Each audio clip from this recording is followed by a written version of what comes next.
Music Vidiot here, doing a review of Alice Madness Returns for the Xbox 360.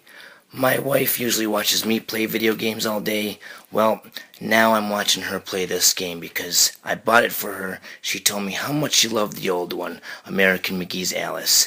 She told me how great it was, this and that. So when I seen Alice Madness Returns at the store, I figured, you know what, it's her turn. Why not get her a game, let her play it. Not thinking I like it at all. It's actually my first review on a game that I haven't played much of. I mean, she gets mad at certain parts, tosses me the controller, has me beat it, but for the most part I'm watching it, but I've seen enough of it to do a review, and I will play it after she's done. I don't know about the PlayStation, but if you have Xbox Live, you will get the first installment free. You will get that American McGee's Alice. Totally free. On the back of the box for Alice Madness Returns, you'll see that you need an online pass to download the first installment. Maybe a couple years ago when this game came out, you did need that, but you don't anymore. You can even go to the game marketplace and download it for free if you're not prompted. And when you do, bam, it's right on the main menu. You can go right to it and play it. So, hey, that's not bad at all. 2 games for the price of 1. Going at the achievements, everything I've seen so far, I'm telling you, it's nothing too crazy. It's everything that's definitely achievable. You know, upgrade a weapon or beat this chapter. But the cool thing is, if you're an achievement junkie, you can get achievements for the first installment, which is awesome, because that was a long time ago. I don't even think achievements were out then, but I'm not too sure. The one thing I don't like too much about this game is it doesn't explain much at all about weapon upgrades. You have a currency in this game, which is teeth. You collect teeth, and when you have enough, you can buy an upgrade. But you don't know what it does. It changes the color of it and the way it looks a little, but you have no idea what purpose it does or what you just improved.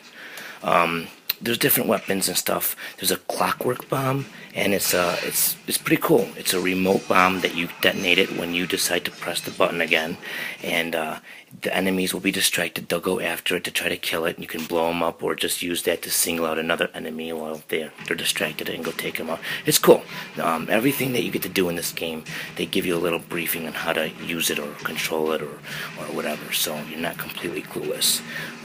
The game's not stale. You'll go from the regular three-dimensional mode to like a 2D side-scrolling ship fight.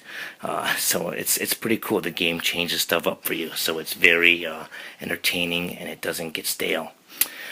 This weapon here, as it explains, you can break weak surfaces, or you can go at enemies and break their defenses. And so every single enemy that you face in this game has a certain weakness or vulnerable point, and that's pretty cool. And there's a lot of enemies in this game, so you can't just go running in and expecting to just kill anything you see. You have to know, oh, that one I have to hit with the bomb and then shoot it with the pepper gun, or that one I have to use my knife on, or I have to dodge to break out of that ice capsule he put me in. So the game's pretty cool like that. It has tricky characters to go after. Cheshire Cat, you just seen him. He's back. He's in this game. He pops up here and there, tells you, little riddles, or he, kind of leads you on, in his mysterious, twisted world that you're in here. The game is crazy, I'm telling you. If you've played Batman, Arkham Asylum, or Arkham City, you'll know about detective mode. There's a mode in here where you shrink, and things that weren't there will show up, and different passageways will be available. So you have that kind of thing. Right here's Hysteria. When you have low health, you click the left stick in, and you go to like a berserk mode, and you can't take any damage. The game doesn't explain if you're overpowered. It just says you can keep attacking until it wears off, and you won't take damage for that time. There's a lot of secret areas. Like I said, you could be walking, there'll be a wall. You could press shrink. You'll minimize in size, and a little keyhole will be there that wasn't there when you were your normal size. You go through it, you get a collectible, or whatever. So the game's kind of cool like that. There's a lot of cutscenes, which are cool. You'll never stop us, silly Hatter and Alice. It's left. You're too late. Insolent, arrogance, execrable table manners. They are destroyers of Wonderland. Defilers, denuders, derangers. Delightful is present. actually create that infernal train to destroy Wonderland. What does that matter? They deserve to die. Ah! Put me down this instant. Enough talk! You'll be watching a cutscene in this game, and the storyline will bring you into a different part of the game, and before you know it, you're back in reality playing.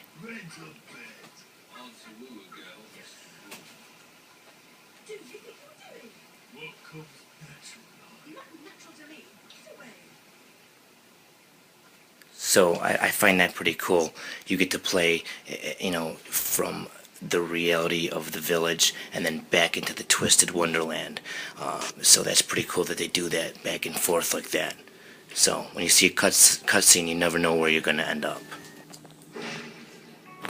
Usually the shrink mode will help you figure out where to go, but if that doesn't show any clues, always listen for the pig snouts or look for them, because if you shoot them with the pepper grinder gun, they will blow up and unlock an area for you to go through. Another cool thing about this game is the jumping. Most games are double jump. This game is a triple jump, and you can glide in between, kind of like Princess from Mario, where she floated when she jumped. But yeah, you get to jump 3 times in midair and glide in between each jump, so that's pretty rad. The one thing I noticed about this game is the scenery is just gorgeous. There's like frozen suns, and there's weird creatures, and it's just something to look at. And you see that the walls had nothing on them. You go into shrink mode, and there's like little arrows giving you hints. There was no keyhole there. You shrink, and bam, the wall shows a keyhole for you to go through. So it's kind of like detective mode from Batman Arkham City or Arkham Asylum.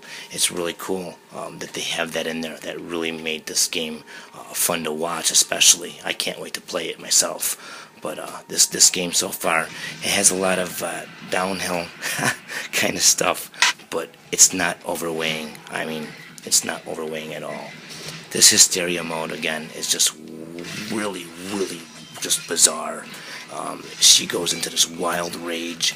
You get just a pound on the enemies without taking damage, but when you come back from hysteria mode, you don't have a lot of health, so be careful.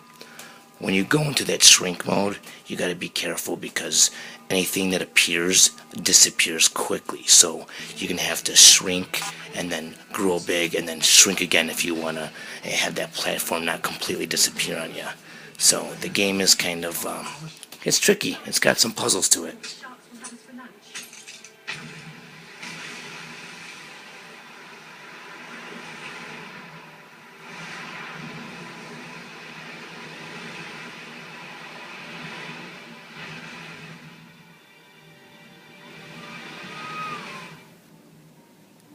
The cutscenes do make sense with the storyline. You will uncover more of the mystery of the madness as you play through. Make sure you pay attention to the storyline even if it doesn't appear to make sense. I was the last one in the library the night of the fire. The log I added to the grate was dead when I went upstairs to bed with Dinah. If it wasn't, I may be responsible for... So as the storyline progresses, certain things will start to make a little sense, but not completely. Certain puzzles like this one, where you have to have pressure on the plate for the item to stay where it became. You use a clockwork bomb, you throw it on there, it keeps the pressure on the plate, so now you can shoot the clock. Reminds me of like a Zelda or like a Darksiders kind of vibe, and I personally love those games. So just everything this game reminds me of just makes me love it more and more, and I can't wait to play it.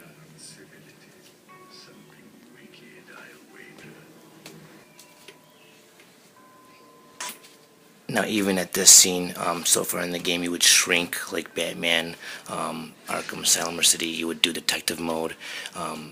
Usually you would shrink to find it, but we couldn't figure it out. And then you had to listen, and we heard the pig noise, and you shot the pig nose with the pepper gun. So you gotta always try to figure out what they're trying to trick you with. What are they trying to curveball you with, puzzle-wise? How are you gonna progress? See how it says survive the passage of time? There's enemies that are just going to keep coming and coming and coming. This was a part where we didn't know what the hell to do.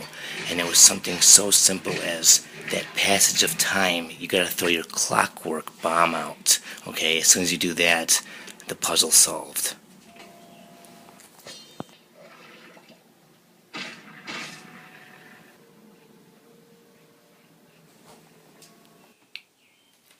The funniest thing so far that I seen was the boobie adjusting, and it wasn't even in Wonderland or the twisted craziness.